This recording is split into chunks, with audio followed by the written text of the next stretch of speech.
엘리사가 자기를 죽이려고 찾아온 아람 군대를 인도하여 하나님의 큰 은혜를 보도록 했습니다. 그래서 한동안 아람과 이스라엘 사이에 전쟁이 없었더라 그랬습니다. 그리고 나서 시간이 지나서 베나닷이 다시 전쟁을 일으켜 이스라엘을 에워싼 그런 내용입니다. 전쟁은 사람이 일으키는 것이 아닙니다. 전쟁은 하나님께 속한 것이고 하나님의 뜻 가운데에서 하실 일이 있기 때문에 하나님이 행하신 전쟁인 것입니다. 우리 25절 말씀 함께 읽겠습니다. 아람 사람이 사마리아를 에워싸므로 성중이 크게 줄여서 나귀 머리 하나에 은 80세겔이요 비둘기 똥 4분의 1갑에 은 5세겔이라 하니. 아람의 전략이 성을 에워싸서 완전히 말려 죽이는, 그 성을 완전히 포위하니까 그 성 안에 있는 양식이 다 떨어지게 된 것입니다. 먹을 것이 하나도 없는 그런 지경에 이르게 된 것입니다. 아주 심각한 참혹한 기근이 찾아온 것입니다. 상상을 초월한 물가가 폭등하는 그런 일이 벌어졌죠. 나귀는 부정한 짐승입니다. 그리고 나귀 머리는 사람이 먹지 않는 것입니다. 그런데 은 80세겔, 한 세겔이 한 사람이 4일 동안 일해서 벌 수 있는 돈입니다. 80세겔이면 320일, 약 1년 동안 일해서 버는 돈을 가지고 부정한 나귀의 머리를 사 먹을 정도로 그렇게 물가가 폭등했다. 먹을 것이 없다. 비둘기 똥, 그것이 사람이 먹는 것입니까? 4분의 1갑에 얼마나 됩니까? 은 5세겔. 약 한 달 정도 월급을 가지고 비둘기 똥 한 갑을 사 먹었다. 그토록 심각한 기근이 전쟁 가운데에서 찾아오게 된 것입니다. 26절 말씀 읽겠습니다. 이스라엘 왕이 성 위로 지나갈 때 한 여인이 외쳐 이르되 나의 주 왕이여 도우소서. 이스라엘 왕이 성 위로 지나갈 때, 이스라엘 왕이, 여러분, 이 일이 이 지경이 되기까지 가장 큰 책임 있는 사람이 누구입니까? 바로 그 이스라엘 왕. 이스라엘 왕. 바알을 섬겼던 아합의 가문입니다. 그리고 그의 아들, 여전히 금송아지를 섬기는 이스라엘 왕 여호람, 그가 등장하는 것이, 하나님이 무엇을 지금 보여주시고 말씀하시려고 이 일을 행하시는가? 바로 그 왕 때문이다. 이스라엘 왕. 엘리사를 통해서 얼마나 많은 순간 이스라엘 나라를 하나님이 도와주셨습니까? 구원해 주셨습니까? 그 이유는 바알을 섬기지 말고 우상을 섬기지 말고 여호와 하나님을 깨닫고 돌아오라. 단 한 가지 이유였습니다. 하나님이 여러 번 도와주셨습니다. 역대하 7장 14절 말씀을 보면 내 이름으로 일컫는 내 백성이 그들의 악한 길에서 떠나 스스로 낮추고 기도하여 내 얼굴을 찾으면 내가 하늘에서 듣고 그들의 죄를 사하고 그들의 땅을 고칠지라 그랬어요. 그들의 땅을 고쳐주신다. 그들의 땅의 회복은 그 백성들의 겸비함에 달렸다. 악한 길에서 떠나서 스스로를 낮추고 기도하고 하나님의 얼굴을 구하면 하나님이 들어주시고 먼저 그들의 죄를 사해 주시고 그리고 그 땅을 고쳐주신다. 그들이 겸비하기 전에는, 회개하기 전에는 어떤 회복도, 어떤 도우심도, 어떤 치유도 있지 않을 것이다. 왕이 그렇게 해야죠. 왕이 그 금송아지를 버리고 돌아와야죠. 마음을 낮추고 하나님을 구해야죠. 그렇지 않았다는 것입니다. 그가 이제 성 위를 지나가는데 한 여인이 내 주 왕이여 우리를 도와주소서. 그랬더니 왕이 하는 말이 27절 읽겠습니다. 왕이 이르되 여호와께서 너를 돕지 아니하시면 내가 무엇으로 너를 도우랴? 타작마당으로 말미암아 하겠느냐? 포도주 틀로 말미암아 하겠느냐 하니라. 하나님이 우리를 안 도와주시는데 난들 어떻게 하겠느냐, 그 얘기죠. 하나님에 대해서 말을 하는 것 같지만 그 속에는 하나님에 대한 원망, 하나님에 대한 불평과 그리고 하나님 탓을 하는, 책임을 돌리는 그와 같은 마음으로 가득 담겨 있습니다.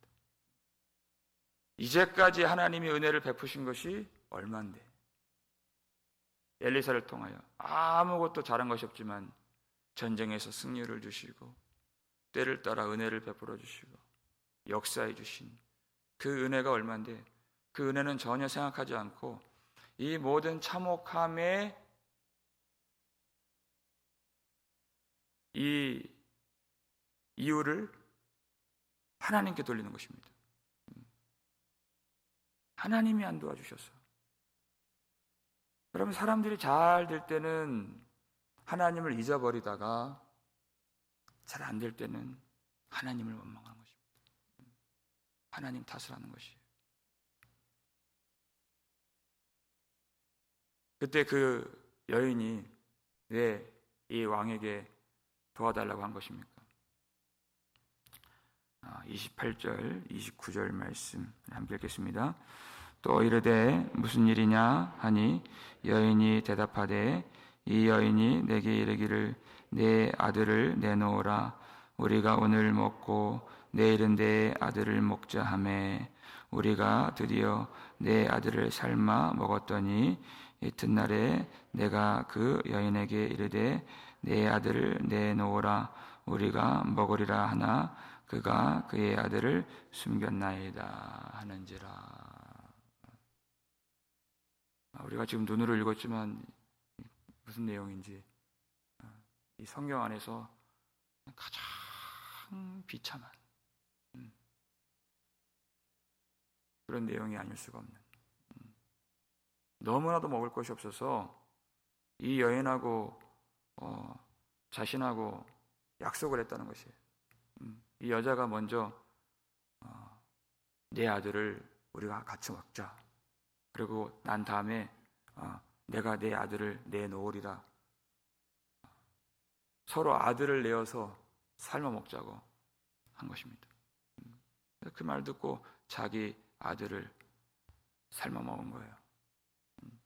그러면 그의 아들도 내놓아야 되는데 그 여자가 자기 아들을 숨겼다는 것입니다. 어찌 이런 일이 벌어질 수 있는가? 여러분, 불순종이라고 하는 것은 말로 할 수 없이 참혹한 것입니다. 이거는 비단 하나의 단면에 지나지 않는 것이에요. 지금 이 시대 이 사건만 비참한 것이 아닙니다. 하나님을 떠나는 것, 하나님을 버리는 것, 우상을 숭배하는 것, 그것은 너무나도 참혹한 결과를 반드시 가져다 준다. 반드시. 신명기 28장 53절을 보게 되면 내 하나님 여호와가 내게 주신 내 자녀의 살을 먹으리라 이렇게 되어 있어요. 불순종의 저주가 성취가 됩니다. 불순종의 저주는 반드시 성취됩니다. 순종의 축복은 반드시 성취되는데 반대로 불순종의 저주도 반드시 성취가 된다. 내 자녀의 살을 먹으리라. 이스라엘 역사를 보면, 성경을 보면 이와 같은 일이 종종 나타나게 됩니다. 자녀의 살을 먹는.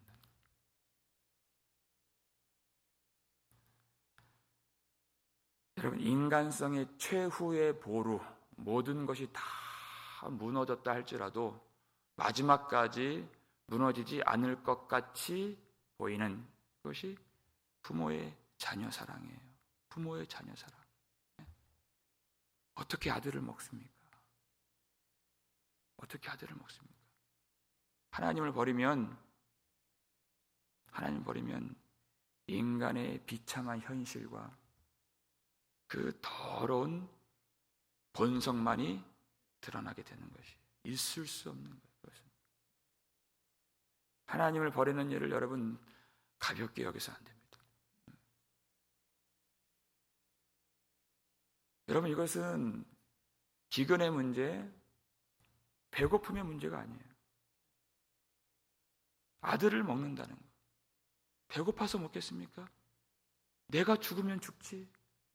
내 살을 내어주면 내어주지. 아들을 삶아 먹겠습니까? 이건 배고픔의 문제가 아니라 영적인 문제라는 것입니다. 하나님을 버렸을 때 그 인생들이 얼마나 추악해지는가. 짐승도 그렇게 하지 않습니다. 짐승보다 못한 더러운 그런 죄악된 본성들, 하나님을 떠났기 때문에, 회개를 버렸기 때문에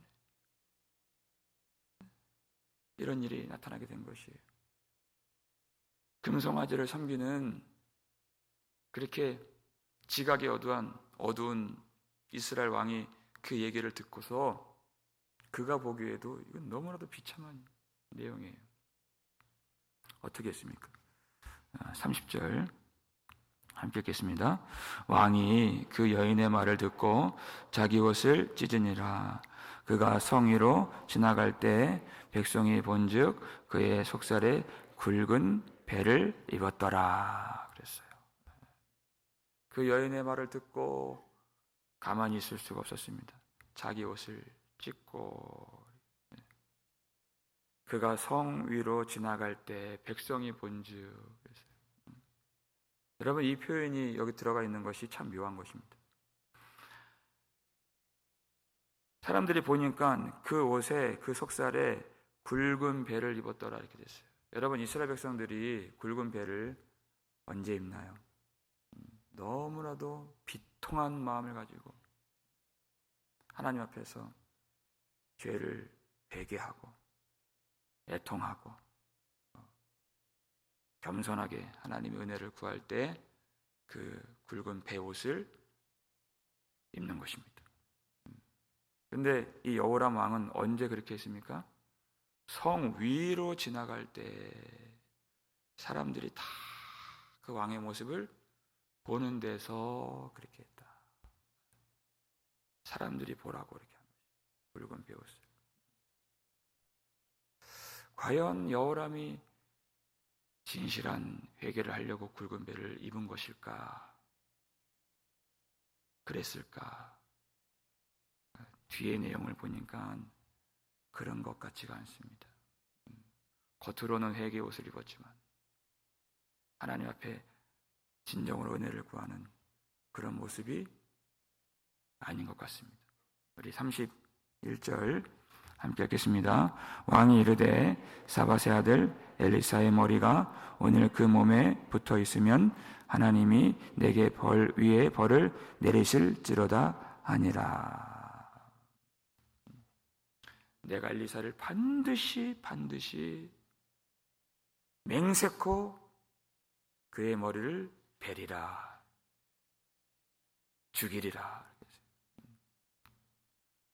여러분, 하나님 앞에서 회개한다는 사람이, 백성들 앞에서 베옷을 입은 사람이 한 사람을, 그것도 하나님의 종을, 여호와의 선지자를, 하나님께로부터 보냄을 받은 자 엘리사를 그렇게 죽이려고 할 수 있을까? 엘리사가 무슨 잘못을 했습니까? 엘리사가 무슨 잘못을 했나요? 이제까지 이스라엘을 구원한 적이 몇 번이나 있었습니까? 아마 그의 생각에 이 아람 군대를 용서해주고 그냥 보내줬다는 이유를 들 수 있겠죠? 아니면 이제까지 이적과 능력과 기사를 통해서 도와줬는데 왜 그와 같은 능력을 베풀지 않는가? 그렇게 불만을 갖고서 죽인다고 할 수 있겠죠? 어쨌거나 하나님의 사람 엘리사를 내가 반드시 죽일 것이다. 맹세를 했습니다. 여러분, 하나님의 은혜를 구한다는 사람이 과연 그 한 사람에 대한 그 미움과 죽이고자 하는 마음과 그 시기와 또 분쟁과 다툼과 그와 같은 부정한 마음들을 동시에 품을 수가 있겠는가 하는 것입니다. 여러분, 회개에 합당한 마음이 있는 것입니다. 하나님의 긍휼히 여기심을 구하는 자들은 반드시 나타나는 마음이 있어요. 그것은 다른 사람을 불쌍히 여기는 마음인 것입니다. 불쌍히 여기는. 그 다른 사람을 불쌍히 여기는 그 사람을 하나님이 불쌍히 여겨주신다고 했습니다. 그게 회개에 합당한 마음이에요. 그냥 내가 교회만 나와서 겉으로만 회개의 옷을 입고 남들 보는 앞에서 눈물로 기도하는 것, 그 내가 할 회개를 했다, 내가 할 기도를 했다, 내가 하나님 은혜를 구했다, 남들은 다 자는데 나는 새벽까지 나와서 그렇게 했다. 근데 마음속에는 이제 끝나고 어디 가서 누구에 대한 불평과 미움과 수근수근거림과 비난과 비판과 그런 마음이 있다면 그건 기도하지 않은 것입니다. 은혜를 구하지 않은 것입니다. 그 기도하는 그 모습 속에서 충분히 죄를 지은 것입니다. 기도가 아니에요. 이스라엘 백성들 보세요. 하나님의 은혜를 구한다던, 하나님을 사랑한다던, 하나님 앞에 예배한다던 그들이 누구를 죽였습니까? 누구를 죽였습니까? 하나님이 보내신 하나님의 아들을 그들이 죽인 것 아니겠습니까? 그들은 전혀 하나님을 알지 못했고 전혀 하나님의 은혜를 구하지 않았던 자들이다. 하나님의 은혜를 구했다면 그 속에 그러한 마음을 전혀 죄가 없으신 그 나라를 위해서, 열방을 위해서, 우리 죄인들을 위해서 자기를 버리시기 위해 오신, 우리의 죄를 사하시기 위해 오신 예수님을 그렇게 대할 수는 없는 것이었습니다. 하나님의 은혜를 전혀 모르고 전혀 은혜를 구하지 않았던, 하나님을 예배하지 않았던 그들의 실체가 다 드러나게 된 것이에요. 항상 성전에 모여있지만 하나님을 예배하지 않았던 것입니다. 그들이 우상을 섬겼던 것입니다. 여러분, 그렇기 때문에 다윗은 회개할 때 하나님이여 내 속에 정한 마음을 창조하시고 내 안에 정직한 영을 새롭게 하소서, 이렇게 정한 마음을 창조하시고 내 마음, 내가 갖고 있는 내 성정, 내 지식, 내 습관, 내 기질, 내가 갖고 있는 성품을 가지고서는 회개할 수가 없습니다. 그걸 깨달은 거예요. 내 마음을 완전히 새롭게 창조해 주시옵소서. 재창조의 역사가 일어나야 회개할 수 있습니다. 내가 스스로 죄를 깨닫고 하나님 앞에 겸비하고 하나님의 은혜를 구하고 예수 십자가 의를 붙드는 것, 내가 스스로 할 수가 없습니다. 오직 정직한 영으로, 성령으로만 할 수 있는 것이오니 내 마음을 새롭게 해 주셔서 성령을 부어주셔서 주 예수님 내 마음에 와주셔서 내가 진정으로 회개할 수 있도록 나를 도와주시옵소서. 사람의 힘으로 안 돼요. 여러분, 사람이 그렇게 절망적인 자리로 몰리게 되었습니다. 오죽 먹을 게 없으면 아들의 살을 먹겠습니까? 얼마나 비참한 상황입니까? 그렇게 어려워도, 그렇게 고난을 당해도 회개가 안 되는 것입니다. 고난을 당한다고 회개를 하는 것이 아닙니다. 성령이 나를 주장해 주셔야 회개할 수 있는 것입니다. 죄가 많다고 회개하는 것이 아니라 주 예수님의 은혜가 충만해야 회개를 할 수 있는 것입니다. 회개하지 아니하면 우리는 참 하나님의 사람으로 살 수가 없습니다. 너무나도 더럽고 부정하고 망가지고 오염된 그런 사람일 수밖에 없는 것입니다. 무엇 때문에 이렇게 되었습니까? 엘리사 때문에 이 나라 이 지경 되었습니까? 아니에요. 자신들의 불순종, 이스라엘 왕의 우상 숭배와 그 배역함, 그들의 죄가 그들을 그렇게 만들었죠. 그러니까 회개하지 않으면 그 모든 인식 속에서 오염되어 올바르게 판단하지를 못하는 것입니다. 참 사람으로 살 수가 없는 것입니다. 성령께서 이 아침에 우리를 주장해 주셨어요. 내가 회개를 한다 하지만 겉으로만 사람들 보는 앞에서 이 성벽 위에서 베옷을 입고 왔다 갔다 회개하는 척했던 여호람과 같이 내가 겉으로만 회개의 옷을 입은 것은 아닌가? 사람들 보는 앞에서만 그렇게 한 것은 아닌가? 하나님 앞에서 진실하게 은밀한 곳에서 나의 악한 길에서 떠나는 진정한 회개가 있는가 돌아보실 수 있기를 간절히 소원합니다. 내 힘으로 할 수 없습니다. 예수님 내 마음에 들어와 주셔서 더러운 것들이 다 버려지게 하시고 성령으로 충만케 해주셔서 악한 길에서 떠날 수 있도록 힘을 주셔서 진정 하나님만을 사랑하고 예수님의 길로 나아가 더러운 우상들을 버리고 하나님만을 온전히 아무도 보지 않는 자리에서도 온전히 하나님만 섬길 수 있는 참 주님의 백성으로 우리를 회복시켜 주시옵소서.